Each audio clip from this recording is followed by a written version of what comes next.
എങ്ങനെയാലും കറങ്ങിത്തിരിഞ്ഞ ഹൈദരാലിയുടെ മുന്നിലെത്തും. മമ്മൂക്കനെ ഉപദ്രവിക്കാൻ വേണ്ടി ചെയ്യുന്ന സിനിമകളിൽ ഫൈറ്റ് ചെയ്ത ഈ ടിനി ടോം ആണെന്നും പറഞ്ഞിട്ട് ഇൻസൾട്ട് ചെയ്ത അദ്ദേഹം സ്വന്തമായിട്ട് ഫൈറ്റ് ചെയ്യുന്നത് എത്ര തവണ റിപ്പീറ്റ് ചെയ്താലും വീണ്ടും ഇപ്പൊ ഡാം പൊട്ടാൻ പോകണമെന്ന് പറയുന്നത് ഈ ഇരുണ്ട് വിടുമ്പോ ഡാം പൊട്ടും, പിന്നെ എല്ലാവരും കൂടി പ്രശ്നവും. ഇതിപ്പോ താരസംഘടനയുടെ ഇലക്ഷനാണ്, 30-ാം തീയതിയാണ്. എങ്ങനെയാണ് ഈ തവണ ഇലക്ഷനൊക്കെ നിൽക്കുന്നുണ്ടോ? ഫണ്ട് വരുന്നുണ്ട്, ഇത്രയും ഫണ്ട് അനുവദിച്ചിട്ടുണ്ടെന്ന് പറയുന്നു. ആ ഫണ്ട് എന്താ ചെയ്തിട്ടുള്ളത്? അമ്മയുടെ മീറ്റിങ്ങിന് ഒരു നല്ല വെളുത്ത ഡ്രസ്സൊക്കെ ഇട്ട് വരുള്ളൂ, അങ്ങനെയല്ലേ വരാൻ പറ്റുള്ളൂ, ഫിലിമിലെ ആൾക്കാരല്ലേ. പ്രത്യേകിച്ച് ഈ ഇൻഡസ്ട്രി നിലനിൽക്കുന്നത് മമ്മൂക്ക, ലാലേട്ടൻ എന്ന് പറയുന്ന രണ്ടുപേരാണ്. അവരങ്ങനെ നമ്മൾ വെറുതെ കൈ ഒഴിഞ്ഞിട്ട് അങ്ങോട്ട് പോകുന്നില്ല. നമസ്കാരം. ഇങ്ങനെ പ്രോഗ്രാം നടന്നുകൊണ്ടിരിക്കുമ്പോൾ ഒരേ കലാകാരന്മാരെ നമ്മൾ എത്തിക്കുകയാണ്. കാരണം എന്താണെന്ന് വെച്ചാൽ മൂവി വേൾഡ് മീഡിയ ആണല്ലോ ഇതിൻ്റെ ഡിജിറ്റൽ പാർട്ട്ണർഷിപ്പ് എടുത്തിരിക്കുന്നത്. ഇനി എല്ലാത്തിൻ്റെയും ഡിജിറ്റൽ പാർട്ട്ണർഷിപ്പ് മൂവി വേൾഡ് ആണല്ലോ. അത് ഞങ്ങൾ അങ്ങനെ ഒരു വലിയ കമ്പനിയല്ലേ, ആ കമ്പനി ഇങ്ങനെ എല്ലാവരുമായിട്ട് കൈകോർത്ത് പോകുന്ന കമ്പനിയല്ല. അതുകൊണ്ടാണല്ലോ നമ്മളെ തേടി വരുന്നതും. എങ്ങനെയാലും കറങ്ങിത്തിരിഞ്ഞ ഹൈദരാലിയുടെ മുന്നിലെത്തും. അപ്പം നമ്മുടെ ബോസ് അങ്ങ് കൈ ഉറപ്പിക്കും, നിഷാദ് കൈ ഉറപ്പിക്കും. നമ്മളൊന്ന് പറഞ്ഞാൽ മതി. എങ്ങനെയുണ്ട്? എനിക്കിവിടെ വന്നപ്പോൾ രാവിലെ തൊട്ട് ഞാൻ വന്നതാണ്. എനിക്ക് വളരെ സന്തോഷമുള്ള മുഹൂർത്തമാണ് ഇങ്ങനെ ഒരു കലാകാരന്മാരുടെ കൂട്ടായ്മ അല്ലേ. ഇപ്പം റൈറ്റേഴ്സ് യൂണിയൻ ഉണ്ട്, ഫെപ്കയുടെ കീഴിലുണ്ട്. ഈ മിമിക്രി എഴുതുന്ന കലാകാരന്മാർക്ക് അങ്ങനെ ഒരു യൂണിയൻ ഉള്ളത് തന്നെ ഞാൻ ഇപ്പോഴാണ് അറിയുന്നത്. ഒരു 10-45 പേരുണ്ട് സ്കിറ്റുകൾ എഴുതാൻ വേണ്ടി. ഇവരുടെ സങ്കടത്തിൽ നിന്ന് വന്ന് ചിരിക്കാനുള്ള സ്കിറ്റുകൾ, അവർക്ക് എന്തൊക്കെ സങ്കടങ്ങളുണ്ടാവും. അത്തരം ഒരു കലാകാരന്മാരെയൊക്കെ ഫ്രണ്ടിലേക്ക് കൊണ്ടുവന്ന് ഇന്നതാണ് ഇവരാണെന്ന് അറിയിക്കാൻ പറ്റിയ ഒരു യൂണിയൻ. ആ പ്രവർത്തനം വലിയ സജീവമായിട്ട് നടക്കുന്നു. ടിനിയോട് വരുമ്പോഴും ടിനിക്ക് അതൊക്കെയല്ല മനസ്സിലുണ്ടാകുന്നത്. അല്ല, ഇവർ പിന്നണിയിൽ നിൽക്കുന്നവരാണ്. ഇപ്പം കഴിഞ്ഞ അമ്മയുടെ ഷോ ആണെങ്കിൽ പോലും അതിൻ്റെ സ്ക്രിപ്റ്റ് ചെയ്തിരിക്കുന്നത് ഇതിൻ്റെ പിന്നിൽ നിൽക്കുന്നത് സുനീഷ് വാരനാടാണ്. കൊടുമൺ പോറ്റിയുടെ ഒരു സ്ക്രിപ്റ്റ് ചെയ്തിരുന്നു. അതിൽ മമ്മൂക്കയുടെ വേഷം ചെയ്തത് ഞാനായിരുന്നു, കൊടുമൺ പോറ്റിയായിട്ട്. അതിന് മേക്കപ്പ് ചെയ്യാൻ അദ്ദേഹത്തിൻ്റെ തന്നെ പേഴ്സണൽ മേക്കപ്പ് മാൻ എനിക്ക് വിട്ടു വന്നു. പക്ഷെ അതിന് ശബ്ദം കൊടുത്തത് ഇതിൽ പ്രവർത്തിക്കുന്നവരാണ്, അതിൻ്റെ സ്ക്രിപ്റ്റ് എഴുതിയത് ഇതിൽ പ്രവർത്തിക്കുന്നവരാണ്. അപ്പോൾ ഒരു റോ മെറ്റീരിയൽ കിട്ടുന്നത് ഇവിടെ നിന്ന് തന്നെയാണ്. അപ്പോൾ അവർക്ക് വേണ്ടിയിട്ടുള്ള, അവരുടെ ബെനിഫിറ്റിന് വേണ്ടിയിട്ടുള്ള ഒരു പരിപാടിയാണ് ചെയ്യുന്നത്. അത് സ്കൂൾ യുവജനോത്സവം, അതുപോലെ തന്നെ കോളേജ് കോമ്പറ്റീഷൻ എന്നൊക്കെ പറഞ്ഞ് ഒരുപാട് മത്സര കടമ്പകൾ കഴിഞ്ഞിട്ടാണ് അവിടെ എത്തുന്നത്. അല്ലെങ്കിൽ ചാനലിൽ എത്തുന്ന ഒരുപാട് കടമ്പകൾ കഴിഞ്ഞിട്ടാണ്. ഇവിടെ ഡയറക്റ്റ്ലി വന്നിട്ട് പങ്കെടുക്കുകയും ചെയ്യും. പല ചാനലിൽ പ്രവർത്തിക്കുന്നവരുണ്ട്, സിനിമയിൽ പ്രവർത്തിക്കുന്നവരുണ്ട്. ഡയറക്റ്റ് അതിലേക്കൊരു എൻട്രി കിട്ടും.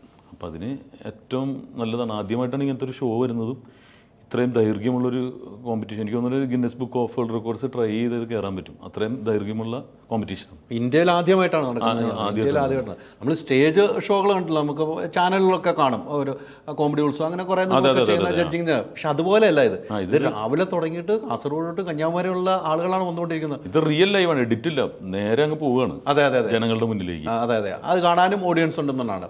ഈ പറഞ്ഞ പോലെ ടിനിയുടെ ഒക്കെ ഒരു ചെറുപ്പകാലം ഉണ്ടല്ലോ, ടിനിയുടെ ഒരു ചെറുപ്പകാലം. ടിനി ഒരിക്കലും എങ്ങനെയാണ് മിമിക്രിയിൽ വരൂ, അടുത്ത സിനിമയിലേക്ക് വരൂ, എങ്ങനെയാണെന്ന് അറിയില്ല. പണ്ട് കാലത്ത് സോഷ്യൽ മീഡിയ ഒന്നും അത്ര ആക്റ്റീവ് അല്ല. ഇപ്പോൾ സോഷ്യൽ മീഡിയ ഇവർ റീൽ ഇട്ടാൽ തന്നെ ഇവർക്ക് സിനിമയിൽ അഭിനയിക്കാനുള്ള ചാൻസുകളുണ്ട്. ടിനിയുടെ ഒക്കെ ഒരു വരവ് എങ്ങനെയാണ് ഓർക്കുന്നത്? അല്ല, ഞാനൊക്കെ വരുമ്പോൾ സോഷ്യൽ മീഡിയ ഇല്ല. അതെ അതെ, അതാണ് ഞാൻ പറഞ്ഞത്. ഇപ്പോൾ കാണുന്ന 10 പേര് അത്രേ ഉള്ളൂ, അല്ലെങ്കിൽ 20 പേര്. അവരിലൂടെ ഏതെങ്കിലും അടുത്ത അവസരം കിട്ടിയാലായി. സ്റ്റാലിയൻസ് കോമ്പറ്റീഷൻ ഉണ്ട്, യൂണിവേഴ്സിറ്റി കോമ്പറ്റീഷൻ, അങ്ങനെയുള്ള കോമ്പറ്റീഷന് പോകുമ്പോൾ അവിടെ നിന്ന് പോയിട്ട് അവിടെ നിന്ന് കിട്ടുന്ന സർട്ടിഫിക്കറ്റായിട്ട് വീണ്ടും അലഞ്ഞിരിഞ്ഞ് കിടക്കണം. ആ സർട്ടിഫിക്കറ്റായിട്ട് ഇന്ന് അങ്ങനെയല്ല. ഒരു സ്ക്രീനിൽ ഇതിപ്പോൾ വേൾഡ് വൈഡ് ഒരു മൊബൈലിൽ തന്നെ എടുത്തു കഴിഞ്ഞാൽ ലോകം മുഴുവൻ കാണുകയാണ്. 3.5 കോടി മലയാളികൾ കാണുകയാണ്. അതിലൊരു റീലിട്ടാൽ പോലും ചിലപ്പോൾ ഇഷ്ടപ്പെട്ട് കഴിഞ്ഞാൽ കണ്ടില്ലേ, ഇപ്പോൾ ആവേശത്തിൽ പോലും വ്ളോഗർമാരെയൊക്കെ സെലക്ട് ചെയ്തിട്ടു. അപ്പോൾ ഈ ഒരു സംഭവം എന്ന് പറഞ്ഞിട്ടുണ്ടെങ്കിൽ വലിയ പണിയാണ് ചെയ്തുകൊണ്ടിരിക്കുന്നത്. ഇത് കൊണ്ട് നല്ല കാര്യങ്ങളുണ്ട്, ചീത്ത കാര്യങ്ങളുണ്ട്. അപ്പോൾ ആ വിഷ്വൽ മീഡിയ, ഇപ്പോൾ മൂവി വേൾഡ് എന്ന് പറയുന്നത് ഇപ്പോൾ പ്രവർത്തിക്കുന്നത് ഇതിലൂടെയാണ്. അതെ അതെ, ലോകം മുഴുവനും കണ്ടുകൊണ്ടിരിക്കുന്നു. അപ്പോൾ ഇങ്ങനെ പ്ലാറ്റ്ഫോംസ് ഇത്രയും ഉണ്ടായിരുന്നില്ല. ഇപ്പം അതിനനുസരിച്ച് കോമ്പറ്റീഷനാണ്. ഇപ്പോൾ അവസരങ്ങൾ കിട്ടുന്നതനുസരിച്ച് കോമ്പറ്റീഷൻ. ആഴ്ചയിൽ 15 നടന്മാർ വെച്ച് ഇറങ്ങുന്നുണ്ട്. അതിൻ്റെ ഇടയിൽ നമ്മൾ പിടിച്ച് കണ്ടേ. അപ്പോൾ പ്രൊഡക്റ്റ് നന്നാവും. കോമ്പറ്റീഷൻ വരുമ്പോൾ എപ്പോഴും പ്രൊഡക്ട്സ് നന്നാവും.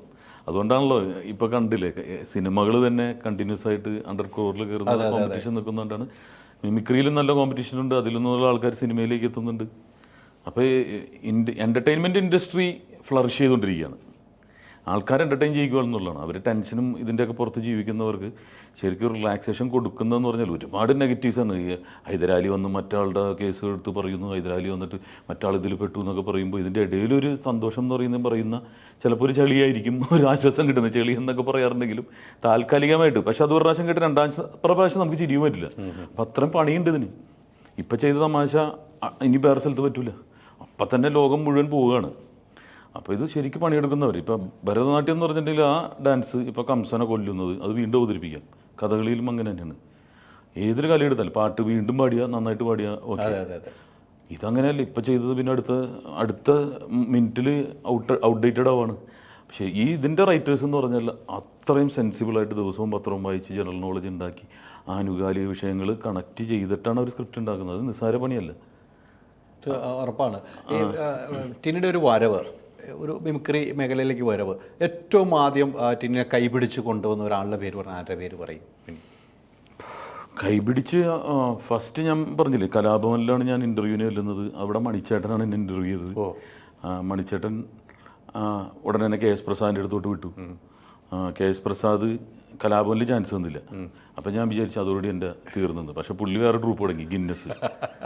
അവിടെ ഇരുന്നുകൊണ്ട് തന്നെ അപ്പം നമ്മൾ ഒരെണ്ണം കിട്ടാതാകുമ്പോൾ നമ്മൾ വിചാരിക്കും അതോട് തീർന്നത്. പക്ഷെ വലിയൊരു അവസരമായിരിക്കും പിന്നീട് വരുന്നതെന്ന് മനസ്സിലായി. ഗിന്നസിൽ പോയതുകൊണ്ട് പിന്നെ ഗൾഫിലേക്കൊക്കെ പോകാൻ ചാൻസ് കിട്ടി. പിന്നെ മമ്മി സെഞ്ചുറി എന്ന് പറഞ്ഞൊരാളാണ് എനിക്ക് ഒരുപാട്, അതായത് ആ ഫസ്റ്റ് ഗൾഫിലേക്ക് യാത്ര ചെയ്യുന്നത് മണിച്ചേട്ടൻ. ഞാൻ അതിപ്പോഴും വന്നുകൊണ്ടിരിക്കാണ്ട്, വൈറലാണ് ഭയങ്കര. മണിച്ചേട്ടൻ പാടുമ്പോൾ ഞാൻ സൈഡിൽ നിന്ന് ഡാൻസ് കളിക്കുന്നത്. അതാണ് നമ്മുടെ ആദ്യത്തെ എയറിൽ പോയത്. ആദ്യം എയറിൽ പോയ ഒരു സംഭവം അതാണ്. ദുബായിൽ പോയത് സിദ്ദിഖയുടെ ഒക്കെ കൂടെ. അന്നെന്ന് പറഞ്ഞിട്ടുണ്ടെങ്കിൽ ഇതാണ്, എത്തിപ്പെടാൻ വലിയ പണിയാണ്. ആൾക്കാർ കുറച്ചുള്ളെങ്കിലും നമ്മൾ തന്നെ, അതായത് അമ്പലപ്പറമ്പുകളിലും പള്ളിപ്പറമ്പുകളിലൊക്കെ എന്താവുന്നൊന്നും അറിയില്ല, മൂട്ടിൽ തീ പിടിച്ചോലെ അങ്ങോട്ട് പോവുകയാണ്. ഇത് ജീവിതത്തിൻ്റെ ഒരു വഴിത്തിരിവായി മാറും, സിനിമയിലേക്ക് വരെ ഇതെൻ്റെ ജീവിതമാർഗ്ഗമാവുന്നൊന്നും അറിയില്ല. അന്ന് ഞാൻ ഇഷ്ടപ്പെട്ടിരുന്നു. അത് വീട്ടിൽ കുറേ എതിർപ്പുകളുണ്ടായിരുന്നു. കലയ്ക്ക് വേണ്ടി പട്ടിണി കിടക്കേണ്ടി വന്നിട്ടുണ്ട്. പക്ഷെ അതൊക്കെ എൻജോയ് ചെയ്തിട്ടുള്ള പട്ടിണികളാണ്. അപ്പോൾ അങ്ങനെ കഷ്ടപ്പെട്ടില്ല. പെട്ടെന്നൊരു ദിവസം വന്നിട്ടുണ്ടായ ഒരാളൊന്നുമില്ല. അപ്പോൾ അങ്ങനെ വന്ന് പിന്നെ ചാനലിൽ കയറി, ചാനലിൽ കുറേ നാൾ സ്കിറ്റുകൾ ചെയ്തപ്പോൾ അവിടെ ജഡ്ജായി.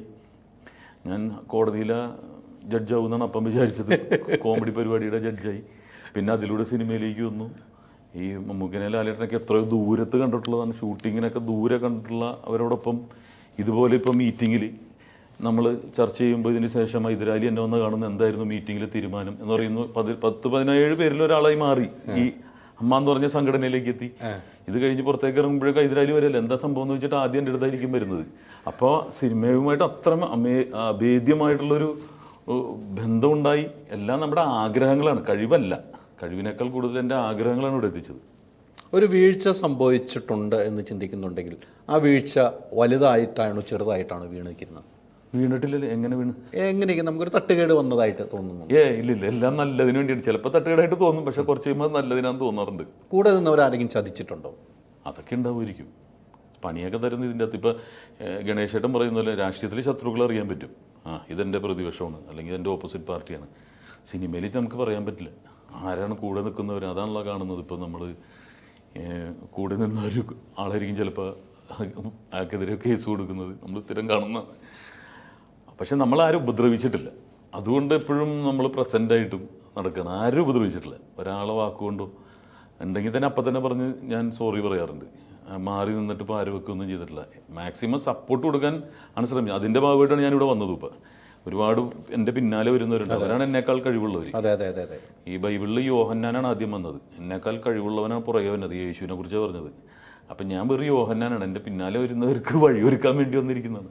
അല്ല, വിളിക്കുമ്പോൾ വരുവാണല്ലോ. നമ്മൾ എന്ത് പരിപാടിയാണ് മാറ്റി വെച്ചിട്ട്? അല്ലാതെ നമ്മുടെ കർത്തവ്യമാണ്. നമ്മൾ എന്ത് പുറത്ത് ചാറ്റ് ചെയ്തിട്ടും കാര്യമില്ല. നമ്മുടെ കൂടെയുള്ളവരെ കൈപിടിച്ചുകൊണ്ടിട്ടാണ്. അതാണ് ഏറ്റവും വലിയ ചാരിറ്റി. പുറത്തൊന്നും ചെയ്തില്ലെങ്കിലും കുഴപ്പമില്ല. അപ്പോൾ അതുകൊണ്ടായിരിക്കാം നമ്മൾ ഇവിടം വരെയൊക്കെ എത്തിയതും. ഇവിടം വരെ എത്തിയെന്ന് പറഞ്ഞാൽ നിങ്ങൾക്ക് ചിലപ്പോൾ ചെറിയ എത്തലായിരിക്കും, പക്ഷേ എനിക്ക് വലിയ എത്തലാണ്. കാരണം സാധാരണ കുടുംബത്തിൽ നിന്ന് ഒരു സിനിമ പോലും സ്വപ്നം കാണാത്ത, ഒരു ക്യാമറ പോലും ഇല്ലാത്ത, ഒരു ക്യാമറ കാണാത്ത ഒരാൾ ഇപ്പോൾ ഇറങ്ങാൻ പോകുന്ന സിനിമകളിൽ പ്രധാന വേഷം ചെയ്യുന്നു എന്നുള്ളതിൽ ഞാൻ മാറിയെന്ന് ആലോചിക്കുമ്പോൾ എനിക്ക് ഒരുപാട് ഗിഫ്റ്റഡ് ആയിട്ടാണ് എനിക്ക് തോന്നുന്നത്. എനിക്ക് ടിനിയും പക്രുവുമായിട്ടുള്ളൊരു യാത്ര, വലിയ യാത്ര, നിങ്ങളുടെ ഒരു രണ്ടുപേരുടെയും കോംബോ വലുതായിരുന്നു. ഇപ്പോൾ അങ്ങനെ ഒരു നിങ്ങൾ രണ്ടുപേരും അങ്ങനെ ഒരു കോംബോ കാണുന്നില്ല. സ്റ്റേജ് ഷോകൾ കുറവായതുകൊണ്ടാണ് എനിക്കറിയില്ല. നിങ്ങളുടെ ഒരു യാത്ര ഏറ്റവും ചർച്ച ചെയ്യപ്പെട്ടതാണ്. നിങ്ങൾ ഗൾഫ് പ്രോഗ്രാമാണ്, അമേരിക്കയിൽ പോവുകയാണെങ്കിൽ നിങ്ങൾ ഒരുമിച്ചാണ് എടുത്തുകൊണ്ട് എയർപോർട്ടിൽ പോകുന്നത്. ആ ഒരു യാത്ര എങ്ങനെയാണ്? നിങ്ങൾ തമ്മിലുള്ള ഒരു വൈബ് എങ്ങനെയായിരുന്നു? ഇപ്പം കാണാനുള്ള എന്ന് പറയണില്ലേ, അതിൻ്റെ കാരണം ഇത് തന്നെയാണ്.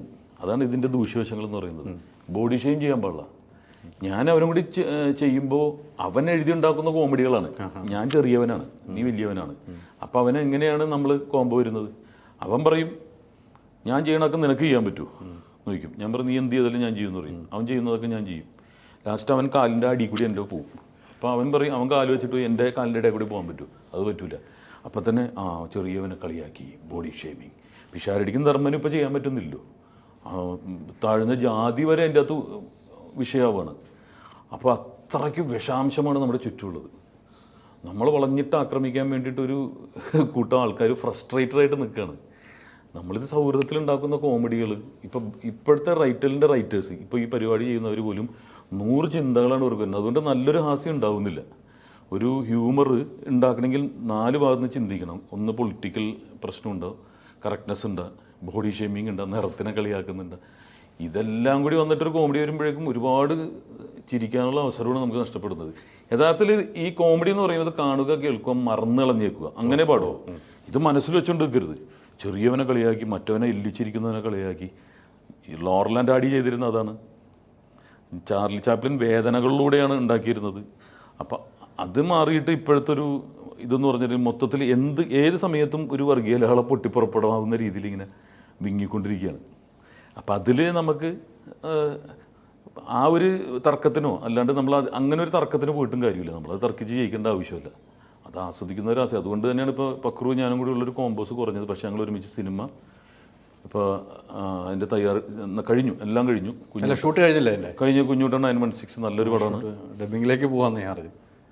അപ്പോൾ ഡബിങ് ഒക്കെ കഴിഞ്ഞു. ഡബിങ് കഴിഞ്ഞു അല്ലേ? അപ്പോൾ ആ ഒരു മേഖല വലിയ സ്ക്രീനിലേക്ക് പോവാം. അവിടെ ബോഡി ഷെയിം ചെയ്യണല്ലോ, അവിടെ അവൻ ഭയങ്കര കഴിവുള്ളവനായിട്ട് കാണിക്കുക.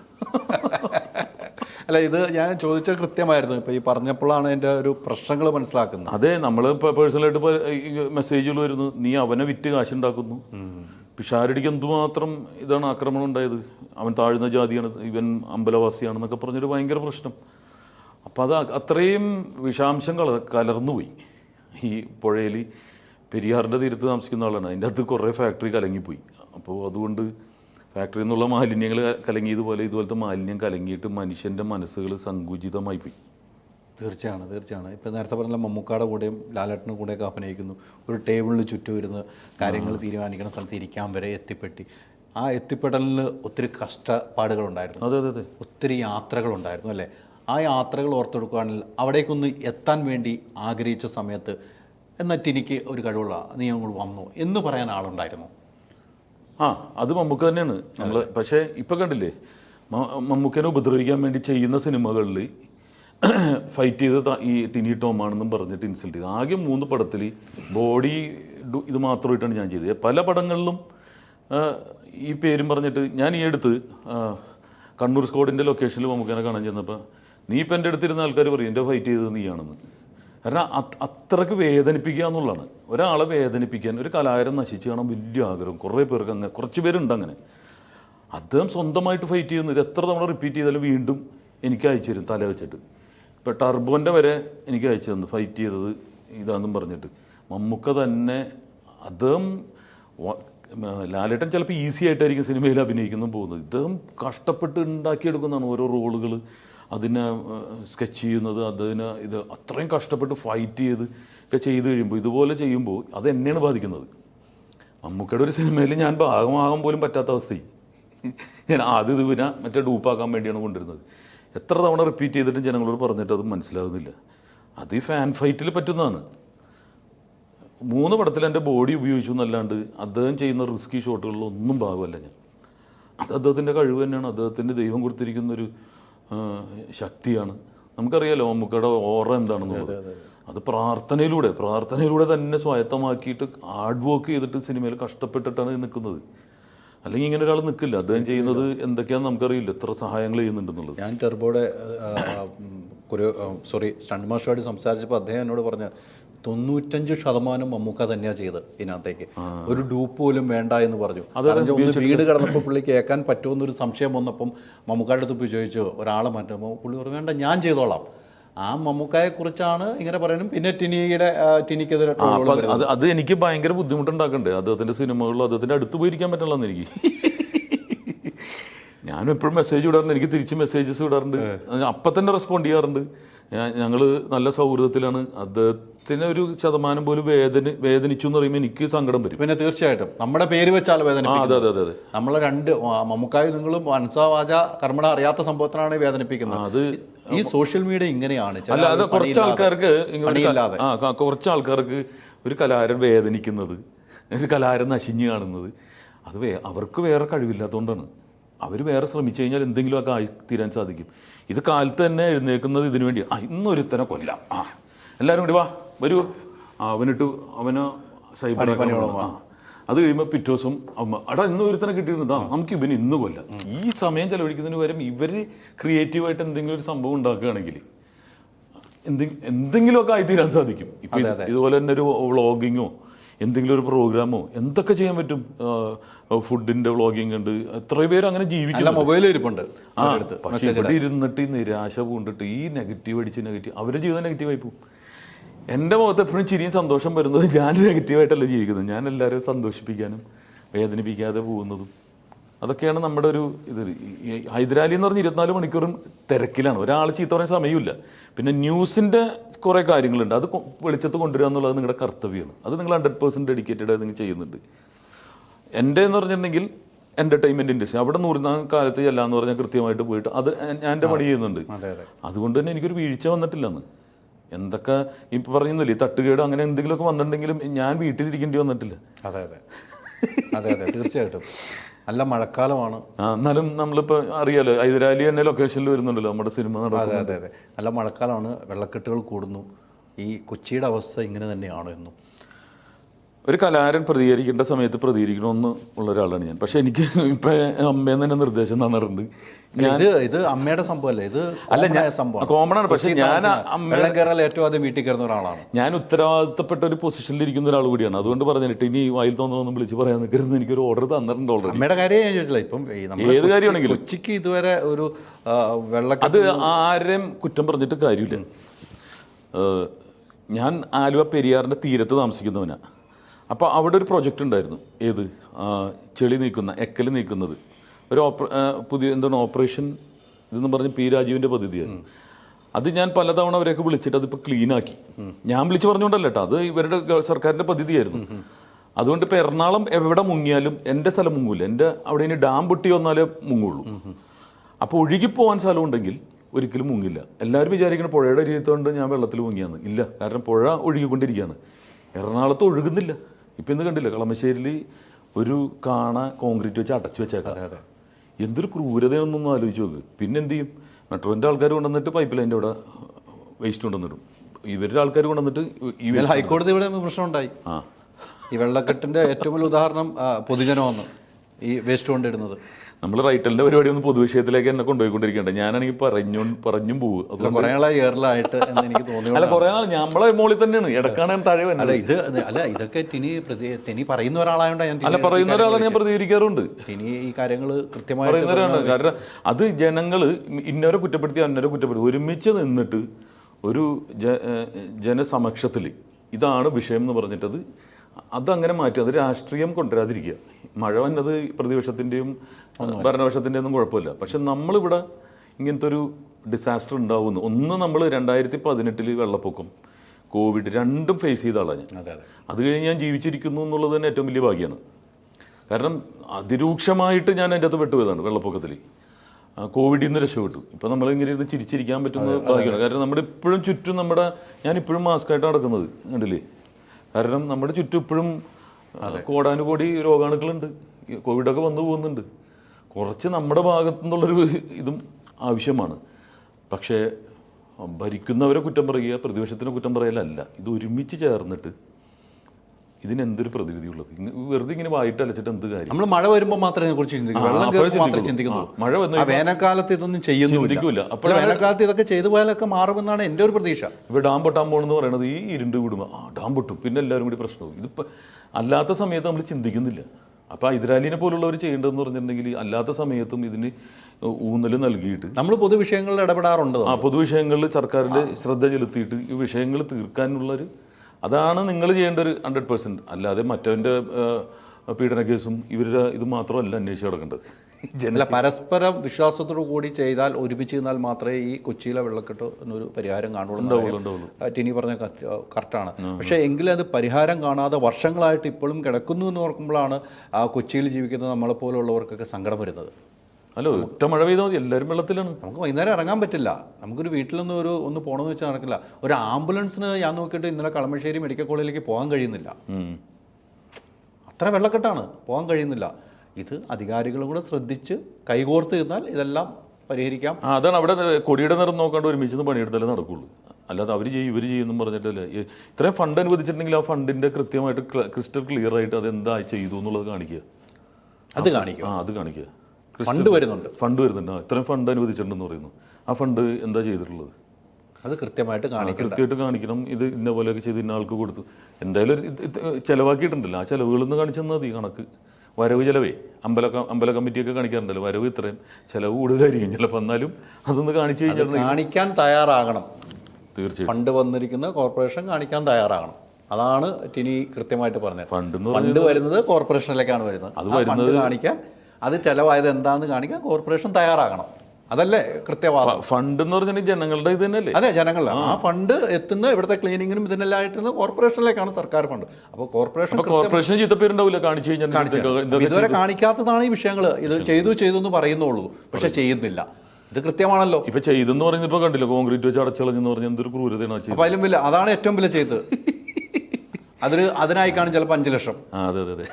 ആ 2 ലക്ഷം കൊണ്ട് ആ കാന വൃത്തിയായിട്ട് പോകാമായിരുന്നു. അല്ല, അത് ചിലവാക്കിയില്ലായിരുന്നു, അത് ഒഴുകി പോയേനെ. 5 ലക്ഷം കയ്യിലിരുന്നേനെ. അതെ അതെ അതെ അതെ. അപ്പൊ ഇതൊന്നും ഒന്നും പരിഹാരമാവുന്നില്ല എന്നുള്ളൊരു വിഷമം കൊണ്ട് ഞാൻ ടിനിയോട് ചോദിച്ചാണ്. താരസംഘടനയുടെ ഇലക്ഷനാണ്, 30-ാം തീയതിയാണ്. എങ്ങനെയാണ് ഈ തവണ ഇലക്ഷനൊക്കെ നിൽക്കുന്നുണ്ടോ? അതിൽ തീരുമാനമൊന്നും ആയിട്ടില്ല. നമ്മുടെ സീനിയേഴ്സ് പറയുന്ന പോലെ ഇരിക്കും അവരുടെ ഇതിൽ. ഇതെന്ന് പറഞ്ഞിട്ടുണ്ടെങ്കിൽ ഈ യഥാർത്ഥത്തിലൊരു ചാരിറ്റി പ്രവർത്തനമാണ്. ഈ അമ്മ സംഘടനയിൽ അതിൻ്റെ എക്സിക്യൂട്ടീവിൽ വരിക എന്ന് വെച്ചാൽ, കാരണം നമ്മൾ കയ്യിൽ നിന്ന് ഡീസലിന് ചിലവാക്കിയിട്ട് നമ്മുടെ സമയം കളഞ്ഞ് അതിനുവേണ്ടി വർക്ക് ചെയ്യണം. നമ്മുടെ പിന്നാലെ അല്ല, നമ്മുടെ ബുദ്ധിമുട്ട് അനുഭവിക്കുന്നവർക്ക് വേണ്ടിയിട്ട്. അപ്പം ഇതൊരു ഗ്ലാമറാണെന്ന് വിചാരിക്കരുത് ഒരിക്കലും. 6 വർഷമായി ഞാൻ സംഘടനയിൽ പ്രവർത്തിക്കുന്നത്. ഞാൻ ചെയ്യുന്ന ഏറ്റവും നന്മയുള്ള പ്രവൃത്തി എന്ന് പറഞ്ഞാൽ അമ്മയുടെ കൂടെ നിന്നിട്ട് നമ്മുടെ ഇപ്പോൾ മറന്നുപോയ, ഇപ്പോൾ 504 മെമ്പേഴ്സിൽ 100 പേരായിരിക്കും സൗകര്യങ്ങളോട് ജീവിക്കുന്നത്. അപ്പം നമ്മളുടെ ഓർമ്മകളിലുള്ള, എന്നാൽ ജനങ്ങളുടെ നിന്ന് മറന്നുപോയ, കഷ്ടപ്പെടുന്നവർക്ക് പുറത്ത് പറയാനും പറ്റില്ല നമ്മളിങ്ങനെ ബുദ്ധിമുട്ടില്ലാന്ന്. അവർ വരുമ്പോൾ നല്ല അമ്മയുടെ മീറ്റിങ്ങിന് ഒരു നല്ല വെളുത്ത ഡ്രസ്സൊക്കെ ഇട്ട് വരുള്ളൂ. അങ്ങനെയല്ലേ വരാൻ പറ്റുള്ളൂ, ഫിലിമിലെ ആൾക്കാരല്ലേ. പക്ഷെ അവരുടെ വീട്ടിൽ എന്തെങ്കിലുമൊക്കെ ചെയ്യാൻ, അതിൻ്റെ ഭാഗമാകാൻ, നമ്മളിപ്പോൾ ഖത്തറിൽ നമ്മൾ ഷോന് പോയതറിയില്ല, പ്രൊഡ്യൂസർ അസോസിയേഷന് വേണ്ടി. അതൊക്കെ എന്ന് പറഞ്ഞിട്ടുണ്ടെങ്കിൽ 10 പൈസ നമുക്ക് വരുമാനം ഉണ്ടായിട്ടല്ല. നമ്മൾ ഓരോ ദിവസങ്ങളിൽ ചിലപ്പോൾ നല്ലൊരു വരുമാനം കിട്ടുന്ന പരിപാടി കളഞ്ഞിട്ടായിരിക്കും നമ്മൾ അതിൻ്റെ ഭാഗമാകുന്നത്. അപ്പോൾ ഒരുപാട് നഷ്ടങ്ങൾ നമുക്കുണ്ടെങ്കിൽ അത് നഷ്ടമല്ല, അതിൻ്റെ ഇരട്ടിയായിട്ട് നമുക്ക് തിരിച്ചു കിട്ടുമെന്ന് ഞാൻ വിചാരിക്കുന്നു. കാരണം ഇവിടെ നിന്ന് പലിശ തരുന്നല്ല, നമുക്ക് വേറെ ദൈവം തരും. അപ്പോൾ അതൊരു പ്രവർത്തനമാണ്. അത് ശരിക്കും ഒരു വോളണ്ടറി സർവീസാണ്. അല്ലാതെ ആ സ്ഥാനത്തിൽ ലാലേട്ടൻ്റെ ഒപ്പം ഇങ്ങനെ ഒന്ന് ഫോട്ടോ എടുക്കലല്ല. അതിൻ്റെ പിന്നിൽ ഒരുപാട് പണികളുണ്ട് നമുക്ക്. അപ്പോൾ ഇവർ പറയുകയാണെങ്കിൽ നമ്മുടെ ഇത്രയും കാലത്തെ പ്രവൃത്തി നല്ലതാണെന്നും ഇതാണെന്നും പറയുകയാണെങ്കിൽ ഞാൻ അതിൻ്റെ കൂടെ തുടരാൻ തയ്യാറാണ്. അല്ലെങ്കിൽ പുതിയ ആൾക്കാർക്ക് അവസരം ഉണ്ടെങ്കിൽ അവർ വരട്ടെ. ഇടവേളഭാവ് മാറുന്നുവെന്ന് ഉറപ്പിച്ച് പറഞ്ഞിരിക്കുകയാണ്. അപ്പം എൻ്റെ അടുത്തൊക്കെ പറഞ്ഞു, ഞാൻ വാർത്ത ഇടവേളഭാവ് മാറുന്ന ഒരു സാഹചര്യം. അമ്മയ്ക്ക് 25 വർഷക്കാലത്തെ ഒരു സേവനമാണ് ഇടവേളഭാവ് എന്ന് പറഞ്ഞ വ്യക്തിയുടെ. അദ്ദേഹത്തിൻ്റെ ഒരു മാറ്റം എങ്ങനെയാണ് ടിനി കാണുന്നത്? അല്ല, മാറ്റങ്ങൾ നമ്മളിപ്പോൾ പറയില്ലേ, ഇപ്പോൾ ഈ ദാസേട്ടനില്ലാതെ നമുക്ക് മലയാള സിനിമയെ കുറിച്ച് ചിന്തിക്കാൻ പറ്റാത്തൊരു അവസ്ഥയുണ്ടായിരുന്നു. ഒരു പാട്ടെങ്കിൽ അത് ഇപ്പോൾ എത്രയോ പേര് പുതിയത് വന്നു. അപ്പോൾ അത് പ്രാക്ടീസ് മേക്സ് പെർഫെക്റ്റ് എന്ന് പറയുന്നത്. ചിലപ്പോൾ അദ്ദേഹം പരിശീലനം കൊടുത്താൽ പുതിയ ആൾക്കാർ വരാൻ സാധ്യതയുണ്ട്. കാരണം അദ്ദേഹം തന്നെ എന്നോട് ചോദിച്ചു, 25 വർഷക്കാലമായി ഞാൻ ഇതിലിരിക്കുന്നു, ഒരാൾ പുതിയത് വരണ്ടേ, പുതിയ മുഖങ്ങൾ വരണ്ടേ. നമ്മളദ്ദേഹം മാറണമെന്ന് പറയുന്ന കൂട്ടത്തിലുള്ള ആളല്ല. കാരണം അദ്ദേഹത്തിനാണ് ഇതിൻ്റെ നൂലാമലകൾ കംപ്ലീറ്റ് അറിയുന്നത്. ഒരു 1 മാൻ ആർമി ആയിട്ട് വർക്ക് ചെയ്യുന്ന ഒരാളാണ്. കാര്യങ്ങൾ ഞങ്ങൾ മറ്റു കാര്യങ്ങൾക്ക് ഉണ്ടെങ്കിലും ടെക്നിക്കലായിട്ടുള്ള കാര്യങ്ങൾക്കെല്ലാം അറിയാവും വിവരമുള്ളത്. എത്ര 100 ചില്ലാൻ പേർക്ക് കൈനീട്ടം എന്ന് പറഞ്ഞിട്ട് കാശ് 5000 രൂപ വെച്ച് പോകുന്നുണ്ട്. ഇൻഷുറൻസ് പോകുന്നുണ്ട്. അത് 1.25 കോടിയാണ്. 1.25 കോടിയാണ് ഒരു വർഷം വേണ്ടത്. 1.25 കോടിയേക്കാൾ കൂടുതൽ ചിലവായിട്ടുണ്ട്. ഇൻഷുറൻസ് കമ്പനി കൊടുത്തിട്ടുണ്ട്. ഇതൊക്കെ കൃത്യം അന്വേഷിച്ച്, ഇത് നിസ്സാര പണിയല്ലത്. ഒരു ശമ്പളം കൊടുത്ത ഒരാളെ വെച്ചാൽ അത് മനസ്സിലാക്കാൻ ഇങ്ങനത്തെ ഒരു ജോലി വേറെ ഇല്ലല്ലോ ലോകത്ത്. ഇപ്പോൾ ഒരു ബാങ്ക്, ഇതാണെങ്കിൽ ബാങ്കിൻ്റെ ജോലി എന്താണെന്നറിയാം. അമ്മയിൽ വർക്ക് ചെയ്തുള്ള പ്രവൃത്തി പരിചയം എന്ന് പറഞ്ഞാൽ ഓരോ ആൾക്കാരായിട്ടും വ്യക്തിപരമായിട്ട് അറിയാവുന്നവരെ രോഗങ്ങളെക്കുറിച്ച് അറിയാവുന്നവർ, അവരുടെ ബുദ്ധിമുട്ടുകൾ. തിരുവനന്തപുരത്ത് ഒരാൾ മരിച്ചിട്ടുണ്ടെങ്കിൽ ഇവിടെ നിന്ന് റീത്തായിട്ട് പോകണം. അതെ അതെ അതെ. അവിടെ മുതൽ നിന്ന് തുടങ്ങുകയാണ് ജോലി. അപ്പോൾ അതിൻ്റെ കൂടെ ഞാൻ 6 വർഷം പ്രവർത്തിച്ചിട്ടുള്ളതുകൊണ്ട് അതിൻ്റെ ബുദ്ധിമുട്ടുകൾ അറിയാം. പെട്ടെന്നൊരു മാറ്റം വരികയാണെങ്കിൽ ഒരുപാട് ബുദ്ധിമുട്ടുകളുണ്ടാവും. അതാണ് ഇപ്പോൾ ഏറ്റവും വിഷയം. നമുക്ക് ഒരു പ്രസിഡന്റ് സ്ഥാനത്തേക്ക് ഇപ്പോൾ ലാലേട്ടൻ മാറുമെന്ന് പറയുന്നു, ഇടവേള ബാബു മാറിക്കഴിഞ്ഞാൽ. പ്രസിഡന്റ് സ്ഥാനത്തേക്ക് നമ്മൾ എന്നും കാണുന്നത് ലാലേട്ടൻ അല്ലെങ്കിൽ മമ്മൂക്ക, ഇങ്ങനെയാണ് നമുക്ക് ഇവരെ മാറ്റി നിർത്തിയിട്ട് ഒരു സംഘടന എന്നുള്ളത് നമുക്ക് ചിന്തിക്കുന്ന അവസ്ഥയിലേക്കല്ല. പണ്ട് തൊട്ട് ഇങ്ങനെ വന്നുകൊണ്ട് അവർ രണ്ടുപേരും ഇല്ലാത്ത ഒരു സംഘടന എന്ന് പറയുമ്പോൾ സ്വാഭാവികമായിട്ടും അംഗങ്ങൾ അല്ല, അങ്ങനെ രണ്ടുപേരും ഇല്ലെന്ന് പറഞ്ഞിട്ടില്ലല്ലോ. അല്ല, എൻ്റെ ഒരു ഊഹബോധം ചോദിക്കുന്നത് കുഴപ്പമില്ല. അവർ രണ്ടുപേരില്ലാത്തൊരു സംഘടന എന്ന് പറയുമ്പോൾ അതിൻ്റെ ഒരു ബുദ്ധിമുട്ട് കൃത്യമായിട്ട് തന്നെ ഈ 504 മെമ്പർമാർക്കും ഉണ്ടാവും, ഇല്ലേ? അങ്ങനെ ഒരു ചിന്താഗതി ഉണ്ടാകുന്നുണ്ട്. ഈ സംഘടനയുടെ ആവശ്യം വരുന്നതെന്ന് പറഞ്ഞാൽ ഒരു വീഴ്ച വരുമ്പോഴും ഒരു തട്ടുകേട് വരുമ്പോഴും ഈ പറയുന്ന പോലെയാണ്. അല്ലെങ്കിൽ നമ്മളിങ്ങനെ പോയിക്കൊണ്ടിരിക്കും. നമുക്ക് ആരോഗ്യപരമായിട്ടോ അല്ലെങ്കിൽ സാമൂഹികപരമായിട്ടോ ഒക്കെ ഒരു അക്രമം വരുമ്പോൾ ഈ സംഘടനയുടെ ശക്തി എന്ന് പറഞ്ഞാൽ അത് പോയി സംസാരിക്കാനും അതിന് വേണ്ടിയിട്ടൊരു കൂട്ടായ്മയോടെ ഒരു ഗ്രൂപ്പ് ഓഫ് ആൾക്കാർ നിൽക്കുമ്പോഴാണ് അതിൻ്റെ ശക്തി എന്ന് പറയുന്നത്. അല്ലെങ്കിൽ കുഴപ്പമില്ല, നമുക്ക് എപ്പോഴും വിജയങ്ങൾ മാത്രമാണ്. വിജയം മാത്രമല്ല, ഇടയ്ക്കൊരു വീഴ്ച വരും. അതാണല്ലോ നമ്മുടെ ലൈഫ് എന്ന് പറയും. കടൽ പോലെയാണ്, ഇടയ്ക്ക് കയറിപ്പോൾ ഇറങ്ങി വരും. അപ്പോൾ ഈ ഇറങ്ങിപ്പോണ സമയത്ത് നമ്മുടെ കൂടെ നിൽക്കാൻ ആവശ്യമുള്ളത് സംഘടന തന്നെയാണ്. അപ്പോൾ സംഘടന നിലനിൽക്കേണ്ടത്, പ്രത്യേകിച്ച് ഈ ഇൻഡസ്ട്രി നിലനിൽക്കുന്നത് മമ്മൂക്ക, ലാലേട്ടൻ എന്ന് പറയുന്ന രണ്ടുപേരാണ്. അവരങ്ങനെ നമ്മൾ വെറുതെ കൈ ഒഴിഞ്ഞിട്ട് അങ്ങോട്ട് പോകുന്നില്ല. അവരിൽ ആരെങ്കിലും ഒരാൾ ഇതിൻ്റെ നേതൃത്വത്തിൽ തന്നെ വരും എന്നുള്ളതാണ് എൻ്റെ വിശ്വാസം. നമ്മളൊന്നും ഇല്ലട്ടാ, നിങ്ങളെന്തെങ്കിലും അയക്കുമെന്നും പറഞ്ഞൊന്നും പോകില്ല അവർ. അത്രയും സ്നേഹമായിട്ടാണ് നമ്മളെല്ലാവരും പോയിക്കൊണ്ടിരിക്കുന്നത്. സഹായങ്ങൾക്കാണെങ്കിലോ എന്തെങ്കിലും ഒരു ആവശ്യം വന്നാൽ അപ്പം തന്നെ കോളുകൾ അങ്ങോട്ടും ഇങ്ങോട്ടും പോവുകയാണ്. സഹായിക്കാൻ സന്നദ്ധരായിട്ടുള്ള ഒരുപാട് പേരുണ്ട്. അപ്പോൾ അത് തുടർന്നുകൊണ്ടിരിക്കും. തീർച്ചയായിട്ടും ആ വിശ്വാസം കൂടെ നിൽക്കട്ടെ. നമ്മളും ആഗ്രഹിക്കുന്നത് ലാലേട്ടനോ മമ്മൂക്കായോ നയിക്കുന്ന ഒരു സംഘടന മറ്റുള്ള ഭാരവാഹികളിലൊപ്പം ഇടവേള ബാബുവിൻ്റെ ആ വിടവ് നികത്താൻ പറ്റിയ ഒരാൾ, അങ്ങനെ ഒരു സംഘടന ഉണ്ടാകട്ടെ. അമ്മ സംഘടന ഒത്തിരി ചാരിറ്റി പ്രവർത്തനം ചെയ്യുന്നതാണ്. അതൊന്നും പുറം ലോകം അറിയുന്നില്ലെങ്കിലും ഞാൻ ഉൾപ്പെടുന്ന മീഡിയ അറിയിക്കുന്നുണ്ട്. ആ പ്രവർത്തനം മുന്നോട്ട് പോവുകയും ചെയ്യണം. അതോടൊപ്പം നമ്മുടെ ഈ സംഘടന, റൈറ്റഡ് സംഘടന, അതിശക്തമായി മുന്നേറി. നമ്മുടെ പാവപ്പെട്ട സംഘടനയാണ്, അതൊക്കെ കഷ്ടപ്പാടും ദുരിതമൊക്കെയുള്ളതാണ്. പക്ഷേ നമ്മൾ ഉണ്ടല്ലോ, അതിൻ്റെ കൂടെ നമ്മൾ യാത്ര ചെയ്യുന്നുണ്ടല്ലോ. അല്ല, തീർച്ചയായിട്ടും മൂവി വേൾഡിൻ്റെ ഈ സാന്നിധ്യം ഞാൻ ഞെട്ടിപ്പോയി. കാരണം മൂവി വേൾഡാണ് ഈ പരിപാടി ചെയ്യുന്നത്. അത് അത്രത്തോളം നമ്മളും വളർന്നല്ലോ. കാരണം മിമിക്രി ആർട്ടിസ്റ്റ് അസോസിയേഷൻ തുടങ്ങുന്ന 10 വർഷം മുമ്പ് ഞാൻ ഉൾപ്പെടെയുള്ള ഒരു 3-4 പേരും കൂടി ചേർന്നിട്ടുണ്ട്. ഇപ്പോൾ കെ എസ് പ്രസാദ് ഉണ്ടായിരുന്നതായിരുന്നു, പക്രു ഉണ്ടായിരുന്നു, അങ്ങനെ കോട്ടയത്ത്. പക്ഷെ അത് ഒരുപാട് ഗുണങ്ങൾ ചെയ്തു ഒരുപാട് പേർക്ക്. അത് എന്ന് പറഞ്ഞിട്ടുണ്ടെങ്കിൽ അവരിന്ന് സിനിമയിലും വരാത്ത ആൾക്കാരാണ്. സിനിമാ സഹായങ്ങളും ഉണ്ടാവില്ല. അപ്പോൾ മരണം വന്നാലും വീട്ടിലൊരു അപകടം സംഭവിച്ചാലും പാവപ്പെട്ട വീട്ടുകാർക്കാണ്. അതൊക്കെ നമ്മൾ വളരെ പേഴ്സണലായിട്ട് ഹെൽപ്പ് ചെയ്യാൻ സാധിച്ചിട്ടുണ്ട് ഒരുപാട് പേർക്ക്. അപ്പോൾ റൈറ്റൽ എന്ന് പറയുന്നത് എന്ന് പറഞ്ഞാൽ നമ്മുടെ ബാക്ക് ബോണാണ്. അവരാണ് ഈ ബ്രെയിൻ ഉപയോഗിക്കുന്നത്. ഇന്റലക്ച്വൽ എന്ന് പറഞ്ഞിട്ടുണ്ടെങ്കിൽ മോഹൻലാലും സ്റ്റേജിൽ ചെയ്യുന്ന കോമഡി സബ്ജക്റ്റിന്റെ ഇവരാണല്ലോ എഴുതുന്നത്. അതെ, അവർ പോലും ചെയ്യുന്ന സ്കിറ്റുകൾ എഴുതുന്നത് ഈ റൈറ്റലിലെ ആൾക്കാരാണ്. അതെ. അതിൻ്റെ ഒരു നേതൃത്വത്തിലുണ്ടായിരുന്ന സിദ്ദിഖ് സാറ്, ഇപ്പോൾ ലാൽ സാറാണ് ഇതിൽ വന്നിരിക്കുന്നത്. അപ്പോൾ ഈ ഒരു ടീമിന് വേണ്ടിയിട്ട് മൂവി വേൾഡ് വന്നതിൽ വളരെ സന്തോഷമുണ്ട്. കാരണം അതൊരു കൈത്താങ്ങ് തന്നെയാണ്. എന്തെങ്കിലും ആയിക്കോട്ടെ, നമ്മൾ 4 പേരിലേക്ക് എത്തിക്കുന്നു ഇങ്ങനൊരു സംഘടന. അവർക്ക് എന്തെങ്കിലും അതിൽ നിന്ന് വരുമാനം കിട്ടുന്നുണ്ടെങ്കിൽ അത് ചെയ്യുന്നത് ഏറ്റവും വലിയ ചാരിറ്റി പ്രവർത്തനമാണ്. ഇപ്പോൾ അനാഥാലയത്തിൽ ഇവിടെയൊക്കെ ആൾക്കാരുണ്ട്, അവിടെ കൊണ്ടുപോയി കൊടുക്കുന്നതിനേക്കാൾ കലാരംഗത്തുള്ളവർ ആണ് നമ്മൾ. അതുകൊണ്ട് നമ്മുടെ കൂടെ ഉള്ളവർക്ക് നമുക്കൊരു സഹായം ചെയ്യാൻ സാധിച്ചിട്ടുണ്ടെങ്കിൽ ഒരാളെ കൈപിടിച്ച് കൊണ്ടുവരുന്നതാണ് ഏറ്റവും വലിയ പുണ്യം. അപ്പോൾ അത് മൂവി വേൾഡ് ചെയ്യുന്നുണ്ട്. എന്താണെങ്കിലും നിങ്ങളുടെ ഒരു അംശം കൊണ്ട് ആർക്കെങ്കിലും ഒരു ഗുണം ഉണ്ടാവില്ല. തീർച്ചയായിട്ടും. ഇപ്പോൾ അമ്മയിലും കഴിഞ്ഞ തവണ നിങ്ങൾ മൂവി വേൾഡിൻ്റെ ഇതുണ്ടായിരുന്നു. ആ ഒരു തുകയായിരിക്കും ചിലപ്പോൾ ഒരാൾക്ക് ഒരു രോഗം വരുമ്പോൾ ഉപയോഗിക്കുന്നത്. അല്ലാതെ ഇതുകൊണ്ട് ആരും വീട് വെക്കാനോ ഇതൊന്നുമല്ല. അത്യാവശ്യം അപകടങ്ങൾ ഇതും വരുമ്പോഴാണ് നമ്മൾ ഇതിനൊക്കെ ഉപയോഗിക്കുന്നത്. അപ്പോൾ അതൊരു അനുഗ്രഹമുള്ള ഒരു മണിയായിട്ടാണ് ഞാൻ കാണുന്നത്. അപ്പോൾ മൂവി വേൾഡിൻ്റെ സാന്നിധ്യം റൈറ്റലിന് കൊടുത്തതിന് വളരെ സന്തോഷമുണ്ട്. ആ കൊടുക്കുമ്പോഴാണ് നമുക്കും നമ്മുടെ വീട്ടിൽ ഇരിക്കുന്നവർക്കും എന്തെങ്കിലും പറ്റാതെ നമ്മളും നിങ്ങളുടെയൊക്കെ പ്രാർത്ഥനയിൽ ഞങ്ങൾ ഉൾക്കൊള്ളുന്നതുകൊണ്ടാണ് ഞങ്ങളുടെ കുടുംബങ്ങളും രക്ഷപ്പെടുന്നത്.